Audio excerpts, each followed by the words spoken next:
భువనగిరి మాజీ పార్లమెంటు సభ్యులు బోర నర్సయ్య గౌడ్ గారు.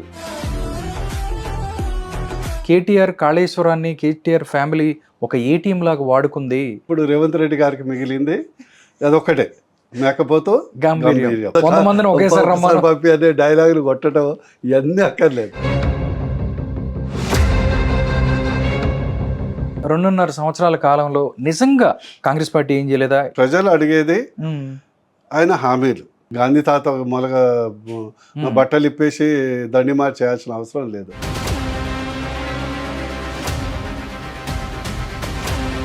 నాకు పవర్ ఉంటే ఏం చేస్తా, 5 ఎకరాలు కాదు 15 ఎకరాలు హైటెక్ సిటీలు ఇచ్చి అపార్ట్మెంట్లు కట్టించి, ఇక్కడ 70 లక్షలకు అపార్ట్మెంట్ అంటే 2 కోట్ల అపార్ట్మెంట్ అక్కడ ఇచ్చి మార్పిచ్చినాక మూసిని టచ్ చేస్తా. కానీ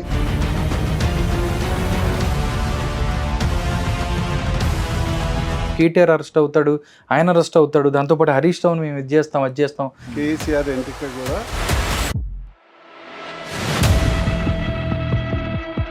ఇరాక్ ఇజ్రాయెల్ వారు వల్ల చాలా ఇబ్బందిగా కలిగిన పరిస్థితి, అంటే గ్యాస్ లేని పరిస్థితి, దాంతోపాటుగా పెట్రోల్ లేక బారులు తీరి జనాలందరూ కూడా బయటకు వచ్చిన పరిస్థితి. పెట్రోల్ డీజిల్ సమస్య అసలు లేదు. యుద్ధం ఎక్కడో జరిగితే మనం ఇక్కడ ఇబ్బందులు పడుతున్నాము. అదేంటంటే బీజేపీ నరేంద్ర మోడీ గారు ఎట్లా చేస్తున్నారు అట్లా చేస్తున్నారు. ఆ దేశానికి దురంధర్ సినిమా చూశారు సార్. ఫస్ట్ నీ దేశం, తర్వాత నీ మతం. పాకిస్తాన్లో భారతదేశం అంటే గర్వంగా చూసేవాళ్ళు పెరిగిపోయారు. రాహుల్ గాంధీ ప్రధానమంత్రి అనేది అది వదిలిపెట్టండి. ఏమన్నా మీరైతే అయ్యే అవకాశం ఉంది. కానీ అందరికీ నమస్కారం. తెలంగాణ రాజకీయాలలో ఆయన ఒక అరుదైన వ్యక్తి. 2013లో మొదటిసారిగా భువనగిరి పార్లమెంటుకు పోటీ చేసి ఎంపీగా గెలుపొంది నియోజకవర్గంలో ఎన్నో అభివృద్ధి కార్యక్రమాలతో ప్రజల్లోనే ఉంటూ ప్రజల యొక్క అభిమానాన్ని సంపాదించారు. తర్వాత అక్కడ వ్యతిరేక ఫలితాలు వచ్చినా కానీ ఈ యొక్క భువనగిరి పార్లమెంటు ప్రజలకు ఇంకా ఏదో చెయ్యాలి అన్న సంకల్పంతో ముందుకెళ్తున్నారు. ఆయనే భువనగిరి మాజీ పార్లమెంటు సభ్యులు బోర నర్సయ్య గౌడ్ గారు. సార్తో నేనున్నాను. సార్ని అడిగి మరిన్ని విషయాలు తెలుసుకుందాం. ఏ విధంగా ముందుకెళ్తున్నారు, బీజేపీ రానున్న ఎలక్షన్స్లో ఏ విధమైనటువంటి పెర్ఫార్మెన్స్ ఇవ్వబోతుంది, ఈ విషయాలు నాతో మాట్లాడటానికి సార్ ఉన్నారు. సార్తో మాట్లాడదాం. నమస్కారం సార్. నమస్తే రామకృష్ణ. సార్ ఎలా ఉన్నారు? అబ్సల్యూట్లీ. గత ఎన్నికల్లో మనం చూసుకున్నట్టయితే మొదటిసారి మీరు పార్లమెంట్కి పోటీ చేసినప్పుడు అత్యధిక మెజారిటీతో మీరు గెలిచారు. కానీ వ్యతిరేక ఫలితాలు మొన్న వచ్చాయి మీరు పోటీ చేసినప్పుడు. అంటే కారణం ఏమై ఉంటుందని మీరు భావించారు? అంటే పెద్ద మార్జిన్ మనం చూస్తే అలా అనిపించింది. ఏ విధంగా విశ్లేషించుకున్నారంటే ఏం చెప్తారు? అది నా ఓటమి నేను భావించాను. జనరల్గా ఏంటంటే సొసైటీలో జనరల్గా public any democracy voter awareness is most important. మన దేశంలో ఇంకా ఓటర్ అవేర్నెస్, మంచి చెడు అనే విశ్లేషణ చాలా అమాయకత్వం, పేదరికంతో, ఇంకా ఫ్యూడల్ మెంటాలిటీస్, ఫ్యూడల్ వ్యవస్థ ఇవన్నీ కంట్రోల్ చేస్తుంది. అందుకొరకే నేను 10 years పొలిటికల్ లైఫ్లో ఎక్స్పీరియన్స్ చేసింది ఏంటంటే, ఈ గెలవటము ఓడటము this is temporary, because I'm not a politician, I'm a social leader. For me politicians అనేది మార్పుకు ఇది ఒక వెహికల్ అంతే. That is not my goal. But ఇది కూడా అవసరం. Only politician can change the society. For example Singapore Lee Kuan ఒక small ఐలాండ్ని సూపర్ ఎకనామిక్ పవర్ చేశారు. Because is a politician, is a leader. So అందుకొరకు ఏంటంటే బేసిక్గా అబ్జర్వ్ చేసింది ఏంటంటే, ప్రజాస్వామిక వ్యవస్థ ధన స్వామ్యం కావటం, ప్రజల్లో చైతన్యం లేకపోవటం, ఇవన్నీ ఎన్నో సమస్యలు ఉన్నాయి. సో దాన్ని ఏదో పెద్ద నేను విమర్శించడం కాకుండా దట్ ఇస్ అ రియాలిటీ. ప్రజలకు చాలామందికి ఏది మంచిది, ఏది ఎవరు శత్రువు, ఎవరు మిత్రుడు అనేది కూడా చాలా వరకు తెలుసుకోవాలి కదా, లేదు. లేదు, టు బి ఫ్రాంక్ లేదు, టు బి ఫ్రాంక్ లేదు. అంటే మీ రాజకీయ నాయకులు వాళ్ళని అలా తయారు చేస్తున్నారా? అంటే తెలుసుకోనివ్వకుండా, లేకపోతే మసిబూసి మారేడికాయ చేయటమో, లేకపోతే వాళ్ళు కూడా కొన్ని స్వార్థ ప్రయోజనాలు అవ్వచ్చు, లేకపోతే వేరేది ఇంకే విధంగా హిడెన్ ఎజెండా ఏదన్నా అంటారా? సో డెఫినెట్లీ ఇప్పుడు మన దేశంలో టు బి 10 years తర్వాత నాకు అర్థమైంది ఏంటంటే, వాట్ ఎవర్ ద పాలసీస్ ఉండొచ్చు, బయట చెప్పట్టు ఎర్ర జెండా అనొచ్చు, నల్ల జెండా అనొచ్చు, 3 రంగుల జెండా అనొచ్చు, కామన్ ఫ్యూడల్ మెంటాలిటీ అంటే అత్యధిక ప్రజలు పేదరికంలో ఉండాలి అనేది కామన్ ఫిలాసఫీ. చాలా గొప్ప పాయింట్ చెప్పారు మీరు. దిస్ ఇస్ రియాలిటీ, రియాలిటీ కదా, రియాలిటీ. వై? బికాస్ ఎప్పుడైనా కూడా పేదోడు ప్రతిఘటించలేడు, పేదోడు ప్రతిఘటించలేడు. వాళ్ళు వారి ఆలోచన విధానం ఎంతసేపు ఫుడ్ బెడ్కే సరిపోతుంది. ఓకే. సో అక్కడి వరకే ఉంచటం, అది ఫ్యూడల్ నాయకుల యొక్క ఈ 75 years నుంచి జరుగుతుంది. అదే కొంత మార్పు వచ్చినా కూడా అనుకుంత మార్పు లేదు. అది రాజకీయ నాయకులు తప్పే, ప్రజలది కూడా తప్పే. ఓకే సార్, ఒకసారి మనం ప్రజెంట్ కరెంట్ పాలిటిక్స్ మనం ఒకసారి చూసుకున్నట్టయితే, రేవంత్ రెడ్డి గారు మొన్న ఏదో ఈవెంట్లో కూడా ఏదో చెప్తున్నట్టున్నారు. అంటే చాలా ఆయన సంచలనమైనటువంటి వ్యాఖ్యలు చేస్తున్నారు. దీనికి సంబంధించి బీజేపీ బీఆర్ఎస్ కలిసి రావాలి నెక్స్ట్ ఎలక్షన్లో అని కోరుకుంటున్నాము. అంటే ఫస్ట్ నుంచి కూడా బీజేపీ బీఆర్ఎస్ కలిసి పోటీ చేయబోతున్నాయి అని చెప్పి కొంతమంది మాట్లాడుకుంటుంటే, అది ఎంతవరకు నిజమనేది కూడా, ఎందుకంటే మీరు పార్టీలో ఉన్నారు. దీనికి సంబంధించి ఆయన మొన్న ఏదో ఇంటర్వ్యూలో చూస్తే, 2 కలిసి వస్తే ఇద్దరిని కలిపి కొడతా అని చెప్పి మాట్లాడతా, నిన్ను కూడా ఇందాక ఏదో మన అసెంబ్లీలో కూడా ఆయన చెప్పి, కాళేశ్వరానికి సంబంధించి చూస్తే కేటీఆర్ కాళేశ్వరాన్ని, కేటీఆర్ ఫ్యామిలీ ఒక ఏటీఎం లాగా వాడుకుంది. ఎవరైతే మోడీ గారు, అమిత్ షా గారు ఎవరైతే ఉన్నారో వాళ్ళందరూ కూడా ఇలా చేశారు, వాడుకున్నారు అని చెప్పారు నాతో. కిషన్ రెడ్డి గారి వల్ల ఏమవలేదు, మీరు సిబిఐ ఎంక్వైరీ ఇస్తే 48 గంటల్లో ఆయనని అరెస్ట్ చేస్తాను అని చెప్పారు. ఇన్ని రోజులైనా కానీ వాళ్ళు చేయట్లేదు అని చెప్పి మాట్లాడుతున్నారు. అంటే బీజేపీ బీఆర్ఎస్ కలిసి పోటీ చేసే ఆలోచన ఉందా అంటే, ప్రజలకు ఉంది, ఈ 2 ఒకటే అని చెప్పి తీసుకెళ్ళే ప్రయత్నం చేస్తున్నారు. మీరు ఒక పార్లమెంటు సభ్యులుగా, బీజేపీలో ఉన్న వ్యక్తిగా మీరు ఏం చెప్తారు? దీంట్లో ఏదన్నా నిజం ఉందంటారా?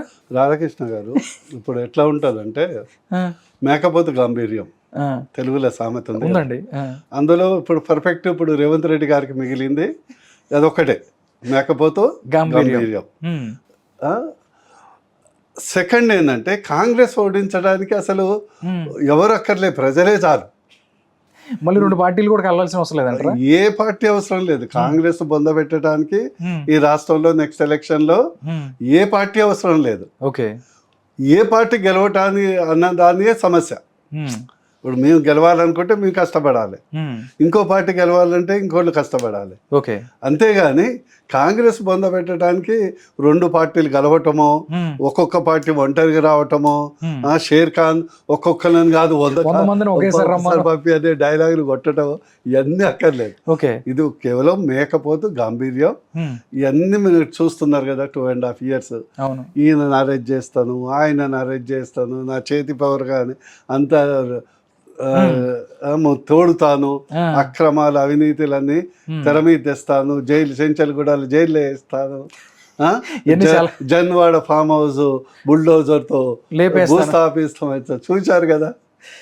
ఇది ఏంటంటే మన పాపం వేణుమాధవ్ ఉన్నాడు కదా, కమేడియన్ డైలాగ్ లాగా ఏదో సినిమాలో ఉండే, ప్రభాస్ ఉన్న సినిమాలో. అంత మించి ఏం లేదు, మీరు కూడా ఎంజాయ్ చేయండి, ప్రజలు కూడా తప్పదు ఇక 2 years ఎంజాయ్ చేస్తారు. ఓకే సార్, 2.5 సంవత్సరాల కాలంలో నిజంగా కాంగ్రెస్ పార్టీ ఏం చేయలేదా? ఎందుకంటే మూసీ నదికి సంబంధించి ప్రక్షాళన విషయంలో ఇదంతా మీరు గొడవ చేస్తున్నారు అని చెప్పి వాళ్ళు మాట్లాడుతున్నారు. మూసీ ప్రక్షాళన మీద బోర నరసయ్య గౌడ్ గారి ఆయన యాంగిల్ ఏంటి, ఏం చెప్తారు మీరు? స్పష్టంగా చెప్పాలంటే, మళ్ళీ మీరు అడుగుతుంటే క్వశ్చన్స్ సినిమాలే గుర్తొస్తుంది. చెప్పండి సార్, అంటే జనాలకి చెప్దాం అసలు. అంటే సినిమాలో డైలాగ్ ఉండే, మీ నాన్న పేరు ఏంటంటే అప్పట్లో బుట్ట ఇప్పుడు ముషారఫ్. సార్ ఈరోజు మీరు చాలా మంచి మూడ్లో ఉన్నట్టున్నారు. ఎగ్జాక్ట్లీ. నాకు రేవంత్ రెడ్డి గారు మూసి, ఆ, గాంధీ సరోవరు, ఆ, లేకుంటే ఫోర్త్ సిటీ, సార్ ఇంకా లేకుంటే గ్లోబల్ సిటీ అన్నప్పుడల్లా ఇదే గుర్తొస్తుంది. ఓకే అరే నీ 6 గ్యారెంటీలు ఏమైంది రా భయ్య అని ప్రజలు అడుగుతుంటే ఓకే నేను మూసిని డెవలప్ చేస్తా, ఇవన్నీ ఎందుకు? నెంబర్ 1 పాయింట్ నేను ఆయన చెప్తున్నా. అదేంటంటే నేను మొదలే ఆల్మోస్ట్ 6 months ఆయన పేరు నేను పెట్టాను, okay demolition man, diversion man. Wow. Okay so ఆడలేదమ్మా మధ్యలో దర్వ అన్నట్టు తాను వాగ్దానం చేసినటువంటి గ్యారంటీలు కానీ 420 హామీలు కానీ డిక్లరేషన్లు కానీ అమలు చేయనప్పుడు diversion. Okay that is number 1. Musi గురించి అంటే ఫర్ ఎగ్జాంపుల్ సింపుల్ చెప్తుందండి. సార్ మూసీ సుందరీకరణ, పూర్తి పారిశుద్ధకరణ దానికి ఎవరు వ్యతిరేకించరు. జనాలకు But మంచి not at the cost of people's lifes. పేద ఓకే. ప్రజలు పేద ప్రజలను గుడిసెలు కొట్టేసో లేకపోతే వాళ్ళు ఫర్ చేసే- ఎగ్జాంపుల్ నేను చెప్తా, నా చేతిలో పవర్ ఉంటే ఇప్పుడు 5 ఎకరాలు ఏదో టెండర్ పెట్టిండు కదా, ఏదేదో అవును కాలనీ అపార్ట్మెంట్ స్కూల్ అవును మొత్తం తీసుకెళ్ళి అక్కడ ఇస్తాం అది ఇది చెప్తున్నారు కదా. 500 ఆ, ఫస్ట్ అందరు మిడిల్ క్లాస్, ఉమ్, అందరు అప్పు తెచ్చి ఎంఎంఐ కట్టి కట్టుకున్నారు. ఓకే అది ప్రభుత్వం పర్మిషన్ ఇచ్చింది. ఎట్లా కొలగొడతా అంటారండి? ఒకవేళ తీయాలనుకో వాళ్ళకి డబుల్ కాంపన్సేషన్ చేయి. నాకు పవర్ ఉంటే ఏం చేస్తా, 5 ఎకరాలు కాదు 15 ఎకరాలు హైటెక్ సిటీలు ఇచ్చి అపార్ట్మెంట్లు కట్టించి, ఇక్కడ 70 లక్షలకు అపార్ట్మెంట్ అంటే 2 కోట్ల అపార్ట్మెంట్ అక్కడ ఇచ్చి మార్పిచ్చినాక మూసిని టచ్ చేస్తా కానీ ముందు నేను రోడ్డు మీద వేస్తా మిమ్మల్ని, తర్వాత ఎప్పుడో కట్టిస్తా అంటావు. కట్టిస్తాను. అప్పటి వరకు ఈయన ఉండాడు కదా. ఓకే ఒలగొట్టు డిమాలిషన్ 2-3 days చేయొచ్చు. Okay so that is the fundamental difference. Okay question second ఏంటంటే యువర్ హామీ మూసి కాదు, అండ్ మూసి అనేది ఒకరోజు కాదు, ఒక 20 years ప్రణాళిక. అది ఎప్పుడు ప్రజల్ని, అన్ని రాజకీయ పార్టీల్ని సమన్వయం చేసుకొని అందరి యొక్క ఇన్పుట్స్ తీసుకొని ఒక ప్రణాళిక చేసి వీళ్ళు 2 సంవత్సరాలు ఏం చేయగలరో అది చేసి మొదలు అవును వచ్చే ప్రభుత్వం చేస్తుంది. ఈ ప్రభుత్వం ఎట్లాగుండాడు, ఈ ముఖ్యమంత్రి ఎట్లాగుండాడు అంటే చెప్తుందా. సే దేని నువ్వు ఒక సాడిస్టిక్ కావద్దు. ఎందుకంటే ముఖ్యమంత్రి పదవి, ప్రధానమంత్రి పదవి అనేది దేవుడిచ్చిన వరం. అవును అది నీకు అవకాశం వచ్చింది, నీకు చిన్న వయసులో వచ్చింది. దాన్ని ఎంత దైవత్వంతో కాపాడుకోవాలి చెప్పండి. ఓకే నేను ఎప్పుడు ఒక డైలాగ్ చెప్తుంటా, దేవుడు అనేది నమ్మకం, అవును రాజకీయ నాయకుడు అనేది యథార్థం. దేవుడిని వండి నమ్ముతాం, ప్రార్థిస్తాం, అవును మాకేమీ ఇచ్చేది ఉండదు. దేవుడు స్వామి మమ్మల్ని బాగా చూడు అంటాం కానీ అంటే కానీ రాజకీయ నాయకుడు నిన్ను పడగొట్టవచ్చు, పైకి లేపొచ్చు. ఓకే నువ్వు అందుకొరకు మన భారతదేశంలో ప్రధానంగా ఏంటంటే ఎవడు దేవుడు ఎవడు దయ్యం అని తెలవకుండా ఉచిత హామీలకు పడితే ఇట్లనే ఉంటుంది. ఓకే అంటే మూసీకి సంబంధించి ప్రతిపక్షాలు గొడవ చేస్తున్నాయి, ప్రతిపక్షాలను నాశనం చేస్తున్నాయి. నేను అక్కడ నిన్నేదో చెప్తున్నారు, అక్కడ చర్చి, మసీదు, గురుద్వారా కడతాను, జాతీయ సమైక్యతను తీసుకొస్తాను చెప్తున్నాడు.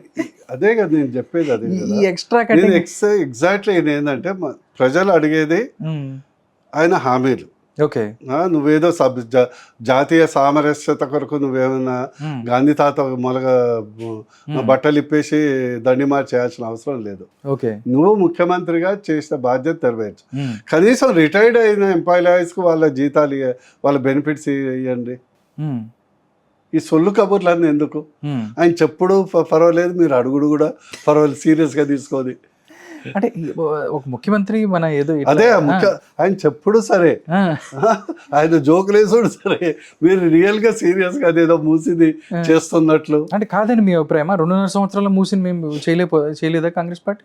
నేను చెప్తున్నా కదా, ఫస్ట్ రిటైర్డ్ అయిన ఎంప్లాయీస్ కు ఓకే మూసి చేయాలంటే పైసలు కావాలన్నా, మాటలతో అయ్యేది ఉంటే ఈరోజు భారతదేశంలో బంగారు లంకలాగా బంగారు భారతదేశం అయ్యేది, మాటలతో అయ్యేది ఉంటే. ఓకే మన దగ్గర చిల్లి గవ్వ లేదు, పొట్ట కోస్తే చిల్లి గవ్వ లేదని ఆయనే చెప్పిండు. వాళ్ళ ఎమ్మెల్యేలని అసెంబ్లీ సాక్ష్యం మొత్తుకుంటున్నారు కదా, హ్మ్. ఒక్క బిల్లు రావట్లేదు మొర్రో అని. హ్మ్. సీసీ రోడ్ వేస్తే కేంద్రం ఇస్తే పైసలు తప్పితే గ్రామాల్లో కానీ పట్టణాల్లో కానీ ఒక్క పైసా కేంద్ర రాష్ట్ర ప్రభుత్వం రావట్లేదు అని మొత్తుకుంటున్నారు కదా హ్మ్. సొంత పార్టీ ఎమ్మెల్యేలు. ఇక ఆయన వేసే మూసి జోకులకు మనం దాన్ని ఏదో సీరియస్గా డిస్కషన్ చేయటం. ఓకే. ఓకే. ఆయన ఒకవైపు చెప్తేనే బీఆర్ఎస్ పార్టీ, బీజేపీ దోస్తులు అంటూనే ఎన్ని సంవత్సరాలైనా ఫోన్ ట్యాపింగ్కి సంబంధించి హడావుడి చేసిన పరిస్థితి. దాని తర్వాత కాళేశ్వరంకి సంబంధించి ఏటీఎంలా వాడుకుంది కేసీఆర్ కుటుంబం అని చెప్పి మాట్లాడారు. 2 రోజుల్లో అరెస్ట్ చేస్తాం, కేటీఆర్ అరెస్ట్ అవుతాడు, ఆయన అరెస్ట్ అవుతాడు, దాంతోపాటు హరీష్ రావుని మేము ఇది చేస్తాం, అది చేస్తాం, ఇలా రకరకాలుగా మాట్లాడే ప్రయత్నం. వాళ్ళు ఎందుకు చేయలేకపోతున్నారు? రాధాకృష్ణ గారు, మీరు ఒక జర్నలిస్ట్, ఇంకా రాజకీయం అర్థం కాలే. All top people are same. Okay. ఒకళ్ళ వీపు ఇదేదో మాకు మీ కొరకు పబ్లిక్ కొరకు వేసే డ్రామా తప్పితే నథింగ్. నేను ఆల్మోస్ట్ 2 years బ్యాకే చెప్పాను, కేసీఆర్ ఎంట్రిక కూడా ఈయన టచ్ చేయలేడు అని. అంతేనా? 2 years బ్యాకే చెప్పాను.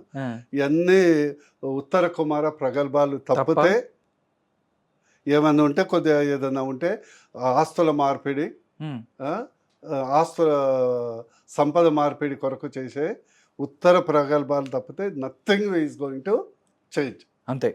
నెక్స్ట్ సార్, ఎవరైతే ఏప్రిల్ 25వ తారీఖున కవిత కొత్త పార్టీ స్థాపించబోతుంది, తెలంగాణ రాజకీయాల్లో కొత్త పార్టీ రాబోతుంది అని చెప్పి ఆవిడ అనౌన్స్ చేసిన పరిస్థితి ఎలా చూస్తారు సార్? ఎలా ఉండబోతుంది?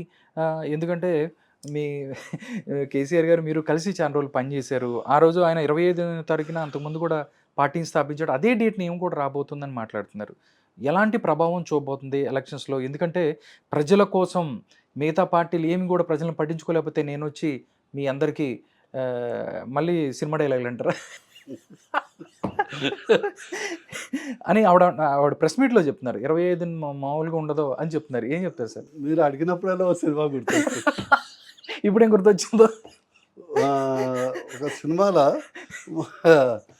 ఒకతను కొత్త పార్టీ పెట్టామండి, మాది ఆదర్శ పార్టీ పెట్టినామని ప్రచారానికి పోతాడు. పోతే ఫేమస్ డైలాగ్ రైటర్ అతను పర్చూరి వెంకటేశ్వరరావు, కొత్త పార్టీ కాదండి కావాల్సింది, మారాల్సింది ఓటర్లు. ఎన్ని పార్టీలు కాదు, ఎన్ని పార్టీలు మారటం కాదు, జనాలు మారాలి. ప్రజలు డబ్బుతోని, అవినీతితోని, కులంతోని, ప్రలోభాలతోని ఓట్లేసి జనం మారాలి. పార్టీలు కొత్తవి పెట్టడం వల్ల వ్యవస్థ మారదు అని ఆ డైలాగ్ మీరు అన్నప్పుడల్లా ఒక సినిమా గుర్తొస్తుంది. సో కవిత సరే ప్రజాస్వామ్యంలో she is welcome, she is welcome, definitely we wish her all the best. అంటే మనం ఆల్ ది బెస్ట్ చెప్తాను, కానీ ఇక్కడ కూడా చూసుకున్నట్టయితే కేసీఆర్ గారిని పార్టీలోకి ఆహ్వానిస్తామని చెప్పి ఆవిడ మొన్నది డైలాగ్ కొట్టారు. ఇదే కొంచెం మళ్ళీ సినిమా డైలాగ్ ఇదే. ఇప్పుడు ఎలా ఉంటుంది పాలిటిక్స్లో, కొట్టక తప్పదు కాబట్టి. ఇప్పుడు సరే, ఇప్పుడు మనం ఎవరిని అవహేళన చేయకూడదు. ఫస్ట్ ప్రజాస్వామ్యంలో ఈవెన్ బీజేపీ ఒకప్పుడు 2 సీట్లే ఉండే, ఇప్పుడు చూడండి ప్రపంచంలో అత్యధిక biggest party in the world అయిపోయింది. సో కాలం అనేది మారుతుంది. అవహేళన చేశారు. ఒకప్పుడు టీఆర్ఎస్లో తెలంగాణ రాకముందు టీఆర్ఎస్ జెండా పట్టుకుంటే అందరూ మమ్మల్ని హేళనగా చూసేది. ఏ మంచి డాక్టర్ సాబ్ అంత ప్రాక్టీస్ వదిలిపెట్టి నీకెందుకు డాక్టర్ గారు అని వదిలిపెట్టి. సో కాలంతో చేంజ్ అవుతుంది. ప్రజలు ఆదరిస్తే ఎవరైనా ఎక్కడికైనా పోవచ్చు. సార్ డాక్టర్ గారు, ఒకటి బీఆర్ఎస్ని వదిలిపెట్టి తప్పు చేశానని ఎప్పుడన్నా ఇన్ని రోజుల్లో అరే ఇట్లా అయిందే, నేను ఉండే బాగుండేది అని నేను ఎప్పుడైనా అనుకున్నారు sir? Basically let me tell you, I am not a politician. I came with a purpose. Okay, ప్రజలకు అండ్ ఆ పర్పస్ అనేది నాకు కేసీఆర్ గారి మీద, కేసీఆర్ ఫ్యామిలీ మీద ఎలాంటి వ్యతిరేకత లేదు. I never commented personal. ఎప్పుడన్నా కానీ మీరు చాలా బాగా మాట్లాడతారు వ్యవస్థ మీద. అవును, అంటే వారు, నేను ఊహించిన కేసీఆర్ వేరు, ఒక ఉద్యమకారుడిగా ఊహించిన కేసీఆర్ వేరు. వారు సీఎం అయిన తర్వాత మారిపోయారు. నేను వారికి కూడా చెప్పాను, సార్ మీరు కేసీఆర్ అనే పదవే ఒక పెద్ద పెద్దది. పెద్ద బ్రాండ్ అది. అది పెద్దది. సీఎం అనేది చిన్నది. మాజీలు అయిపోతారు ఎప్పుడన్నా. ఆ, కేసీఆర్ పదవిని ఖరాబ్ చేయొద్దు. Super sir. So that is అంతిమంగా వారే లాస్ అయ్యారు కదా. అవును. ఇప్పుడు అంతిమంగా వారు మంచిగా ఉంటే జీవితకాలము సీఎం ఉండేవారు. అంటే వారు అవును అవును అవును అవును. అంటే చిన్న చిన్న తప్పులు లేకపోతే చిన్న చిన్న పొరపాట్లు ఏదైతే ఉన్నాయో దానివల్లే ఇంత పరిస్థితి అంతే వచ్చింది. కదా. అంతే కదా సార్. మనం రీసెంట్గా చూసుకున్నట్టే సార్, హైదరాబాద్ మన తెలంగాణకి సంబంధించి చాలా ఇరాక్ ఇజ్రాయెల్ వారు వల్ల చాలా ఇబ్బందిగా కలిగిన పరిస్థితి. అంటే గ్యాస్ లేని పరిస్థితి, దాంతోపాటుగా పెట్రోల్ లేక బారులు తీరి జనాలందరూ కూడా బయటకు వచ్చిన పరిస్థితి. అంటే ప్రభుత్వం వైపు నుంచి జనాలు, నేను బయటికి వెళ్ళి ప్రజలతో మాట్లాడి ప్రయత్నం చేశాను, వాళ్ళతో కమ్యూనికేట్ అయ్యే ప్రయత్నం చేస్తే కనీసం మమ్మల్ని పట్టించుకోవట్లేదు. అసలు ఎవరన్నా బయటకు వచ్చి మాట్లాడి ఇది ఇది అంటే మాకు ఇబ్బందులు ఉన్నాయని చెప్తే, మళ్ళీ మళ్ళీ ఇబ్బందులు ఉన్నాయని చెప్తే, మీరు పెట్రోల్ లేదని చెప్తే మీ మీద కేసులు పెడతా అని చెప్పి రేవంత్ రెడ్డి గారు మాట్లాడుతున్నారు. ఏంటి సార్ అని మాట్లాడుతున్న పరిస్థితి కనిపిస్తుంది. ఎలా విశ్లేషిస్తారు? యుద్ధం ఎక్కడో జరిగితే మనం ఇక్కడ ఇబ్బందులు పడుతున్నాము. అదేంటంటే బీజేపీ నరేంద్ర మోడీ గారు ఎట్లా చేస్తున్నారు, అట్లా చేస్తున్నారు, ఆ దేశానికి సపోర్ట్ చేస్తున్నారు, ఈ దేశానికి సపోర్ట్ చేస్తున్నారు, దీంట్లో మతాన్ని తీసుకొస్తున్నారు. ఎలా విశ్లేషిస్తారు సార్ ఇది మొత్తాన్ని? Radhakrishna garu, first of all petrol diesel సమస్య అసలు లేదు. అది because of the misinformation, false propaganda వల్ల ఒక్క రోజు జరిగింది. ఈ రోజు ఎక్కడన్నా లైన్ ఉందా? ఈ రోజు అంతా ఫ్రీగానే ఉంది. ఆ రోజు ఒక్క నైట్ తప్పితే లేదు కదా. అవును. దట్టు కాంగ్రెస్ పార్టీ రాహుల్ గాంధీ చేసినటువంటి ఫాల్స్ నెరేటివ్ వల్ల ఆ రోజు జనం భయపడి డ్రమ్ముల కొద్ది నింపుకున్నారు. చూశారు కదా. అవును అవును. వాళ్ళు ఇళ్లలో కూడా పెద్ద పెద్ద డ్రమ్ములు పెట్టి నింపుకున్నారు. ఏదైనా జరిగితే ప్రమాదం కదండి. సెకండ్, గ్యాస్ అనేది సమస్య ఉంది. అవును, తక్కువ ఉంది. అంత సమస్య కాదు, సమస్య ఉంది, లేదని చెప్పట్లేదు. బట్ పెట్రోల్ గ్యాస్ ఎక్కడి నుంచి వస్తుందండి? వచ్చేది గల్ఫ్ దేశాల నుంచి. మన దగ్గర ఏం ఉత్పత్తి కావట్లేదు కదా. అవును. సో గల్ఫ్ దేశాలు అయినప్పుడు 74 రోజుల వరకు ఇప్పటి వరకు నిల్వలు ఉంది మోడీ గారి యొక్క విజన్ వల్ల. Okay. 74 days we have a storage for diesel and petrol. అవును. మరి 74 రోజులు ఇప్పుడు అది సరఫరా రష్యా నుంచి అమెరికా నుంచి ఇస్తున్నాం. గ్యాస్ కొంత ఉంది. అండ్ సెకండ్, 2014లో ఎంతమంది పర్సంటేజ్ ఇండ్లలో గ్యాస్ ఉండేయండి? 55%. టుడే 98%. మోడీ గారు వచ్చిన తర్వాతనే కదా. అవును. ఉజ్వల పథకం ద్వారా. అందువల్ల కష్టం వచ్చినప్పుడు కష్టాన్ని మనం అధిగమించాలి, అంతే కదా. అవును. అదే మోడీ గారు ఉండబట్టి, బీజేపీ ఉండబట్టి అన్నీ ఇటు గల్ఫ్ దేశాలతో, ఇటు ఇరాన్తో, ఇటు అమెరికాతో, ఇటు రష్యాతో మనకు మంచి సంబంధాలు, మనం అంటే ఒక రెస్పెక్ట్ మోడీ గారు ఉండబట్టి మన షిప్స్ అసలు మన జెండా పెట్టుకుని వస్తే వదిలేశారు కదా, వదిలేస్తున్నారు కదా. మరి అది మన దౌత్యనీతే కదా. అవును. అండ్ మోర్ ఇంపార్టెంట్, మనం ఏదో పిచ్చిగా వాగటానికి మన 1 కోటి మంది కుటుంబాలు గల్ఫ్లో బతుకుతున్నారు. అవును. పిచ్చి పిచ్చి డెసిషన్ తీసుకుంటే పిచ్చిగా వాగే ముందర. అవును. ఈ యొక్క గల్ఫ్ వార్ అనేది short term pain, long term gain for India. Short term pain, long term gain, అందులో చాలా అర్థం ఉన్నది. ముందు ముందు మీకు తెలుస్తుంది. ఓకే. అంటే కాంగ్రెస్ పార్టీ కానీ బీఆర్ఎస్ కానీ వాళ్ళు ఏం చెప్తున్నారంటే, పార్లమెంట్లో నరేంద్ర మోడీ గారు లాక్డౌన్ పరిస్థితులు వస్తాయి సిద్ధం కండి అన్న దాని మీద ప్యానిక్ అయ్యారని చెప్పి మాట్లాడుతున్నారు వీళ్ళు. లాక్డౌన్ అంటే ఇప్పుడు లాక్డౌన్లో ఏం చేశాం మనం? కొంత జాగ్రత్తలు ప్రజలు కూడా పాటించారు. ఓకే. ఇందులో కూడా జాగ్రత్తలు నేను కూడా మొన్ననే వీడియో చేసి పెట్టాను. పెట్రోల్ డీజిల్ సమస్య లేదు, గ్యాస్ ఉంది. మీరు సింపుల్ ఫ్యాక్ట్, గ్యాస్లో కొన్ని వంటలు ఎక్కువ గ్యాస్ వినియోగం అవుతుంది, ఫ్రైడ్ థింగ్స్ కొన్ని తక్కువ అవుతుంది. ఓకే. మనం as a common responsible citizen తీసుకుంటే ఇంకే వారం రోజుల్లో, 15 రోజుల్లో, నెల రోజుల్లో యుద్ధం అవుతుంది. అప్పటి వరకు వాడుకుంటే నెల రోజులు వచ్చేది, నెలన్నర వస్తే సరిపోతుంది కదా. అంతే. అంటే జాగ్రత్తగా వెళ్ళాల్సిన పరిస్థితి అయితే ఉంది. గ్యాస్ కొంత ఉంది, పెట్రోల్ డీజిల్ ప్రాబ్లం లేదు.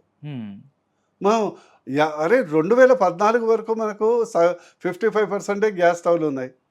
అవును. ఇప్పుడు 98% ఉంది. సార్ చూస్తేనే సార్ మామూలుగా చాలామంది, కొంతమంది మిగతా వాళ్ళు కూడా ఈ గ్యాస్ని అడ్డం పెట్టుకొని గ్యాస్ లేదని చెప్పి రకరకాలుగా రేట్లు పెంచేస్తున్నారు. సామాన్య ప్రజలకి కొంచెం ఇబ్బంది అనుకున్న పరిస్థితులు. గ్యాస్ గురించి ఏంటంటే ఎక్కడైనా భారతదేశంలో కానీ ఎనీ సమస్య వచ్చినప్పుడు బ్లాక్ మార్కెటింగ్ అనేది కొంత ఎలిమెంట్ ఉంటుంది కదా, ఉంటది. అది ఎవరు కంట్రోల్ చేయాలి? మోడీ గారు చేయలేదు, ఇక్కడ ఏం లేదు. స్టేట్ స్టేట్ గవర్నమెంట్ గవర్నమెంట్ చేసుకోవాలి. చేయాలి. ఉమ్. మోడీ గారు సప్లై తెప్పించు, వేరే దేశాలు తెచ్చేస్తాడు, ఉమ్. మనకు పంపిస్తారు. ఉమ్. ఇది రాష్ట్ర ప్రభుత్వం కదా, డీలర్స్ ఇక్కడ కదా ఉండేది. ఓకే, అవును సార్. డిస్ట్రిబ్యూషన్ నెట్వర్క్ సూపర్వైజ్ చేసేది మన వాళ్ళే, స్టేట్ మెషినరీ కదా, అవును, వీళ్ళు వాళ్ళ చూసుకోవాలి. లోపం కదా. సార్, దురంధర్ సినిమా చూసారు సార్? చూడలేదు. చూడలేదు. ది వన్ చూసారు. 1 చూసారా? 2 చూడలేదు. దురంధర్ 2 కూడా ఇప్పుడు చూసుకున్నట్టయితే చాలామంది ఆ సినిమా చూస్తూ భారతీయులు నిజంగా ఇలాంటి సినిమా కథ కావాలని చెప్పి ముందుకెళ్తున్న పరిస్థితి కనపడుతుంది. కానీ బీజేపీ ఇలాంటి సినిమాలని చూపిస్తున్నారు. ఒక మతాన్ని వ్యతిరేకంగానో లేకపోతే రకరకాల వ్యక్తుల్ని కావాలని చేసుకుంటూ ముందుకెళ్తున్నారు అని చెప్పి కూడా మాట్లాడుతున్నారు. ఈ కామెంట్ మీద మీరు ఎలా స్పందిస్తారు సార్? రాధాకృష్ణ గారు, ప్రేక్షకులకు ఎవరికన్నా పలానా సినిమా చూడు అంటే చూస్తారా అండి? మీరు చెప్పండి ఒక్కటి. లేదు, బాగున్న సినిమాని వెళ్ళి నువ్వు 100 సార్లు చూడమన్నా చూడరు కదా. చూస్తారా? చూడరు కదా. అండ్ బీజేపీ కానీ ఇంకెవరికైనా టికెట్లు కొని పంపిస్తున్నారా మీకు ఎవరైనా? దాన్ని సక్సెస్ చేసింది ఎవరు? భారతదేశ ప్రజలే కదా. అవును, భారతదేశ ప్రజలే కాదు, పాకిస్తాన్లో అత్యధికంగా నడుస్తుంది. అది పాకిస్తాన్ వాళ్ళు అందరూ చూసి మొత్తం విజిల్స్ కొడుతున్నారంట. నాకు అర్థం లేదు అక్కడ. పాకిస్తాన్లో నరేంద్ర మోడీ ఫ్యాన్స్ ఎక్కువ ఉన్నారు. పాకిస్తాన్లో భారతదేశం అంటే గర్వంగా చూసే వాళ్ళు పెరిగిపోయారు. ఓకే, అవును, నిజంగా సంఖ్య పెరుగుతూ ఉంది. అవునా కదా. గల్ఫ్లో విపరీతం బ్యాన్ చేసినా విపరీతమైనటువంటి పైరసీ నడుస్తుంది. చూస్తున్నారు మరి నార్త్ అమెరికా, సౌత్ అమెరికా మొత్తము even English speaking people cinema చూస్తున్నారు. సో ఒక్కటి నెంబర్ 1, నేషనలిజం అనేది ప్రతి ఒక్క మనిషికి కావాలి. అవును, ఫస్ట్ నీ దేశం, తర్వాత నీ మతం. అంతే. మొదలు నీ మతం అంటే నువ్వు ఇక్కడ ఇమడలేవు. నేను కాదు, ఇది అంబేద్కర్ ఎప్పుడో చెప్పాడు. First you love your country, then only your religion. అవును. If you think your religion greater then your country, then you have no place to stay in that country. Okay sir, బంగ్లాదేశ్లో హిందువుల మీద దాడులు జరిగితే కనీసం ఇక్కడ ఉన్న వాళ్ళు ఎవరు మాట్లాడలేదు. ఇరాక్లో ఎక్కడో కమ్యూనిటీని చంపిస్తే ఇక్కడ చాలా మంది మాట్లాడుతున్న పరిస్థితి కనబడుతుంది. Dangerous thing. ఎందుకంటే ఎలా చూస్తారు మీరు? డేంజరస్. నాకు ఒక్కటే అర్థం కాదండి, వందే మాత్రం అంటే ఏంటండి? తల్లికి వందనం, అంతే కదా. అంతేనండి. Our mother land. అవును. దాంట్లో అనటంలో కష్టం ఏంటంటే భారత్ మాతాకి జై అంటే తల్లికి జై, అంతే కదా. అంతే కదండి. ఇంగ్లీష్ భాషలో కానీ తెలుగు భాషలో కానీ అంటానికి నీకేం నొప్పి? ఒకవేళ నొప్పి ఉన్నప్పుడు నిజంగా మోడీ గారు చాలా బ్రాడ్ మైండెడ్ కాబట్టి ఊరుకుంటాడు. లేకుంటే ఒక లెజిస్లేషన్ చేసి కంపల్సరిగా దాని మీద ప్రమాణం చేసి అంటేనే అన్ని పథకాలు వర్తిస్తాయని పెడితే ఏం చేస్తారు? అవును. అందుకొరకు first think your nation is as first. And దురంధర్కు వచ్చినటువంటి క్రెడిట్ దాన్ని బట్టి ఒక్కటి అర్థమవుతుంది, ఇర్రెస్పెక్టివ్ ఆఫ్ ద కంట్రీ. ఈరోజు భారతదేశం అంటే గౌరవం పెరిగింది. అవును. భారతదేశం అంటే మన యువతలో ప్యాట్రియాటిక్ ఫెర్వర్ పెరిగింది. అవునండి, పెరుగుతూ ఉంది. అదైతే ఏదైనా డిఫరెన్స్ ఉంది. పొలిటికల్ నువ్వు కాంగ్రెస్ ఉండొచ్చు, బీజేపీ ఉండొచ్చు, ఇది బీజేపీ ఏ మతమైనా ఉండొచ్చు. బీజేపీలో చూస్తున్నారా? అందరూ చూస్తున్నారు కదా. కామన్ నేనే ఇంకా చూడలేదు. అందరు చెప్తుంటే చాలా బాగుంది. నేను చూసానండి, వండర్ఫుల్ ఫిల్మ్. ఆ సినిమా అది చూస్తుంటే ఇలా గూస్ బంప్స్ వస్తాయి కొన్ని సీన్స్. రియాలిటీ రియాలిటీ మేబీ అక్కడక్కడ సినిమాటిక్ ఎక్స్ప్రెషన్ ఉండొచ్చు, దట్స్ ఎ రియాలిటీ. ఈరోజు భారతదేశం అంటే ఎందుకు గౌరవం ఇస్తుందో, భారతదేశం నౌకల్ని ఎందుకు ఇరాన్ పంపిస్తుంది, వేరే దేశాలను ఎందుకు అడ్డుకుంటుంది? రష్యా మనకు ఫ్రెండ్, వాళ్ళ కష్టాల్లో మనం ఆదుకున్నాం. అవును. వాడు ఎవడు ఆయిల్ కొనుక్కుంటే మనం కొనుక్కుంటున్నాం, మన కష్టాల్లో వాళ్ళు పాలు పంచుకుంటున్నారు. అందుకొరకు people respect India and Indian should respect India also. అవును. ఇక్కడ పుట్టిన వాళ్ళు ఇక్కడే మనం. If the Indian does not respect your own country, then you are neither a Indian nor something wrong with you. Okay sir, ఇక్కడ election జరగబోతుంది. ఎందుకంటే next elections ఏదైతే ఉన్నాయో తెలంగాణలో అవ్వచ్చు, దాంతో పాటుగా సెంట్రల్ ఎలక్షన్స్ బీజేపీకి చాలా ప్రతిష్టాత్మకమైన ఎన్నికలు. ఎందుకంటే ఏ విధంగా ముందుకెళ్తుంది బీజేపీ? బీజేపీకి సంబంధించి వీళ్ళకి ఇక్కడ వచ్చేంత సీన్ లేదు, మేమే వస్తామని చెప్పి మా యొక్క బీఆర్ఎస్ చెప్తుంటే ఇద్దరిని కలిపి కొడతామని వాళ్ళు అంటున్నారు. బీజేపీ ఏ విధంగా వ్యూహరచన చేస్తుంది? ఏ విధంగా ముందుకెళ్తుందంటే ఏం చెప్తారు? బీజేపీ అనేది cadre base party, organization party. Iceberg అని ఉంటుంది. అది కనిపించేది 10%, కనిపించని 90% ఉంటుంది నీళ్ళలో. ఓకే. బీజేపీ అలాంటిది. అది ఒక్కసారి ఉవ్వెత్తున లేచిందనుకో అన్నీ కొట్టుకోపోతాయి. నెక్స్ట్ ఎలక్షన్స్ మనం చూసుకున్నట్టయితే ఇటువైపు చూస్తే తమిళనాడు ఎలక్షన్స్ జరగబోతుంది. దాంతో పాటుగా వెస్ట్ బెంగాల్కి సంబంధించింది కూడా చాలా అది పెద్ద బీజేపీకి ఒక అనుకూలంగా రాబోతుందని కూడా బయట మాట్లాడుకుంటున్న పరిస్థితి. అంటే మిగతా ప్రతిపక్షాలు కాంగ్రెస్ పార్టీ కానీ నెక్స్ట్ రాహుల్ గాంధీ ప్రధానమంత్రి కాబోతున్నాడు, మేము నెక్స్ట్ వేరే రకంగా ముందుకెళ్తామని చెప్పిన పరిస్థితి. అలాంటి అసలు రియాలిటీ ఉన్న గ్రౌండ్ రియాలిటీ ఉందంటారా? రాహుల్ గాంధీ ప్రధానమంత్రి అనేది అది వదిలిపెట్టండి. ఏమన్నా మీరైతే అయ్యే అవకాశం ఉంది కానీ సార్ ట్రై చేస్తే కొద్దిగా గట్టిగా మీ యొక్క ఛానల్ ద్వారా ట్రై చేసినాం బెటర్. రాహుల్ గాంధీ వదిలిపెట్టాడు. సెకండ్ ఏంటంటే వెస్ట్ బెంగాల్లో మేము గవర్నమెంట్ ఛాన్స్ చాలా బాగున్నాయి సార్. అస్సాంలో గవర్నమెంట్ ఫామ్ చేస్తున్నాం. ఓకే. తమిళనాడులో సర్ప్రైజ్ రిజల్ట్స్ రావచ్చు. డెఫినెట్లీ అంటారా? అక్కడ విజయ్ పార్టీ సర్ప్రైజ్గా ఉంటుంది. అంటే సర్ప్రైజ్ రిజల్ట్ నేను బీజేపీ ఒంటరిగా వస్తుందని చెప్పను కానీ సర్ప్రైజ్ రిజల్ట్ వస్తాయి రావచ్చు. అండ్ కేరళలో కూడా చాలా సస్పెన్స్ఫుల్ ఉంది. ఎందుకంటే కేరళలో చాలామంది ఈవెన్ ఏదైతే యాంటీ బీజేపీ ఓట్ బ్యాంక్ ఉందో బీజేపీ వైపు చూస్తున్నారు. ఓకే. ఈసారి అయితే ఏ పార్టీకి కూడా మెజార్టీ రాకపోవచ్చు నాకు అనిపిస్తుంది.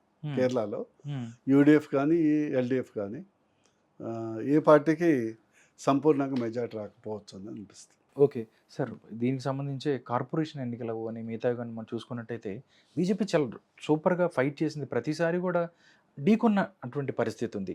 అంటే మొన్న ఏదైతే జూబ్లీహిల్స్ ఎలక్షన్కి సంబంధించి చూసుకున్నట్టయితే బీజేపీ ఎందుకు అక్కడ థర్డ్ ప్లేస్లో వచ్చింది? ఎందుకంటే హైదరాబాద్లో చూస్తే బీజేపీకి ఒక మంచి పట్టున్న పరిస్థితి ఉంది. ఎందుకు ఈ రకమైన రిజల్ట్ వస్తుంది అని చెప్పి కొంతమంది బీజేపీ అభిమానులు బాధపడుతున్న పరిస్థితి అనిపిస్తుంది. మీరు ఎలా విశ్వసిస్తారు? అది పేరుకు జూబ్లీహిల్సే, అది కాన్స్టిట్యున్సీ మక్కా మసీదు.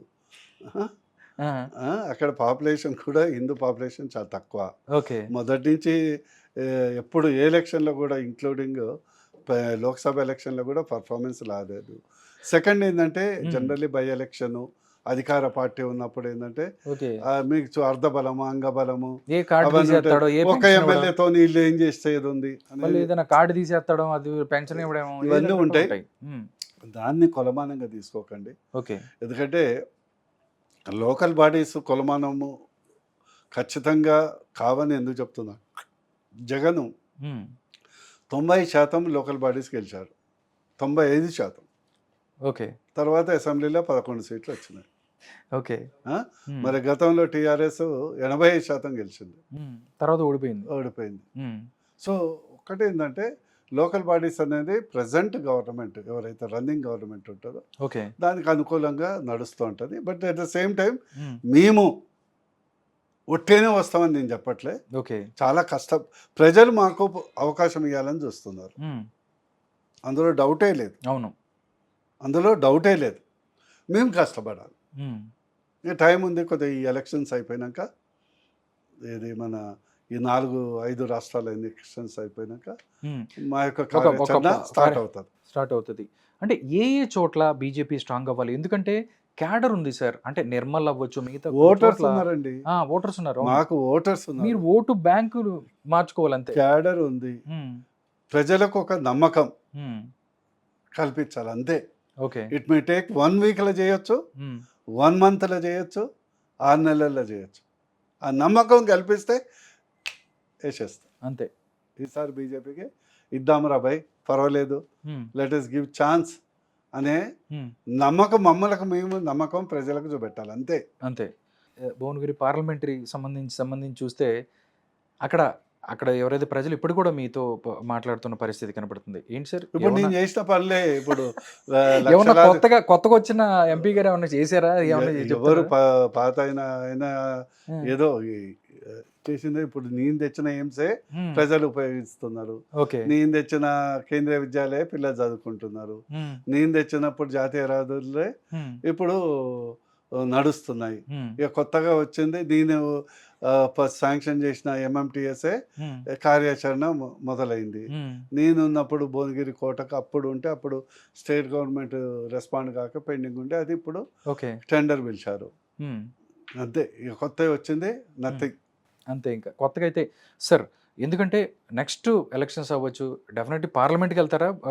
లేకపోతే అసెంబ్లీకి ఏమన్నా ఇటు నుంచి ఇటువైపు అంటే చూస్తారా? రాధాకృష్ణ నాదైతే ఒకటే కోరుకుందండి, ఆ, ఒక్కసారి బీజేపీ ప్రభుత్వం రాష్ట్రంలో రావాలి. అక్కడ మోడీ గారు ఎట్లాగొస్తారు? అవును, ఇక్కడ నిజంగా చాలా మంది ప్రజలు కూడా కోరుకుంటున్న పరిస్థితి అది. నేనేమంటున్నా అంటే హ్మ్. ఇక్కడ 8 ఎంపీలు గెలిచినా, హ్మ్. 10 ఎంపీలు గెలిచినా, 5 ఎంపీలు గెలిచినా మోడీ గారు హ్మ్. 4వసారి గెలుస్తారు. అవును. అందులో డౌటే లేదు. ఓకే. మేము ప్రూవ్ చేసి కావాల్సింది రాష్ట్రం. రాష్ట్రంలో ఒకసారి నిజంగా. రాష్ట్రంలో ఒకసారి వచ్చి హ్మ్. కాంగ్రెస్ బీఆర్ఎస్ పాలన చూశారు, బీజేపీ పాలన ఎట్లుంటుంది అది చూపించాలా? అది చూపెట్టాలి. హ్మ్. నేను యాజ్ ఎ డాక్టర్ నా కళ ఉద్యమకారుడిగా హ్మ్. ఒక best public health care system నిర్మాణం చేయాలి. ఓకే. దేశానికి అది ఆదర్శం దిక్సూచి కావాలి. కావాలి. అవును.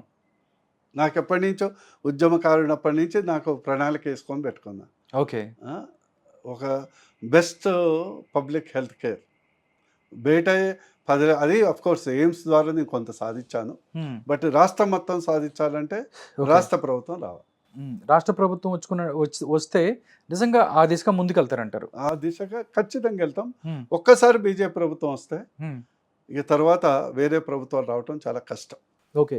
చివరిగా చెప్పండి సార్, నెక్స్ట్ బీజేపీ ప్రభుత్వం వస్తే నిజంగా ప్రజలకి ఏం చేస్తారు అంటే ఏం చెప్తారు మీరు? నిజంగా చెప్పాలంటే సార్. మంచి పరిపాలన హ్మ్. అందిస్తాం. చెప్పాలంటే చాలా ఉంటాయి. హ్మ్. ఓ మేనిఫెస్టో అంటే మీరు తర్వాత చేయండి. చదివి హ్మ్. మంచి పరిపాలన నాది ఒకటే ఒక లక్ష్యం. హ్మ్. పావర్టీ నిల్, మిడిల్ క్లాస్ ఫుల్, హ్మ్. Responsible rich. ఇది సొసైటీ కావాలి. ఓకే. అంటే పేదరికం జీరో పేదరికాన్ని సున్నా చేయాలి. చేయాలి. హ్మ్. మిడిల్ క్లాస్ బలవంతం చేయాలి, అంటే బలోపేతం చేయాలి. బలోపేతం చేయాలి. హ్మ్. దట్ ఈస్ సో దానికి సంబంధించి ఈ 2 చేయాలంటే హ్మ్. ఏమేమి కావాలో అదంతా చేస్తాం. Okay sir. Thank you so much Bora Narsaiah Goud garu. ఎందుకంటే నిజంగా ఇదే భువనగిరి పార్లమెంటు సభ్యుడిగా మీరు ఎన్నో మంచి కార్యక్రమాలు చేశారు. దాంతోపాటు ఒక నేను మీరు లాప్రోస్కోపిక్ సర్జన్‌గా దగ్గర దగ్గర 30,000-35,000 ఆపరేషన్‌లు చేశారు అని చెప్పి చెప్తున్నారు. నిజంగా సార్, అంటే రాజకీయ డాక్టర్‌ని రాజకీయ నాయకుడు డామినేట్ చేశారని చెప్పొచ్చా? అంటే మీరు బోరా నర్సయ్య గౌడ్ గారు డాక్టర్‌గా ఇష్టమా? రాజకీయ నాయకుడిగా ఇష్టం అంటే ఏం చెప్తారు మీకు? ఒకటి డాక్టర్ అనేది వృత్తి, ఆ! ఇది ప్రవృత్తి. హ్మ్. అక్కడ సంతోషమే, ఇక్కడ సంతోషమే. ఎక్కడన్నా అక్కడ కూడా ప్రజల సేవ చేయడం, ఇక్కడ కూడా అంతే. చేయటం. ఓకే. కానీ అక్కడ చేసింది ఇక్కడ చేయలేము, ఇక్కడ చేసింది అక్కడ చేయలేము. చేయలేము. Okay. Thank you so much sir. Thank you. మీరు ఫ్యూచర్‌లో ఏదైతే తెలంగాణ ప్రజల యొక్క ఆకాంక్షలను నెరవేర్చే దిశగా మీరు ముందుకెళ్ళాలని, ఎన్నో కార్యక్రమాలు చేపట్టాలని, ఎన్నో ప్రజలకు మంచి పనులు చేయాలని కోరుకుంటున్నాను. థ్యాంక్ యూ సో మచ్ అండి. Thank you.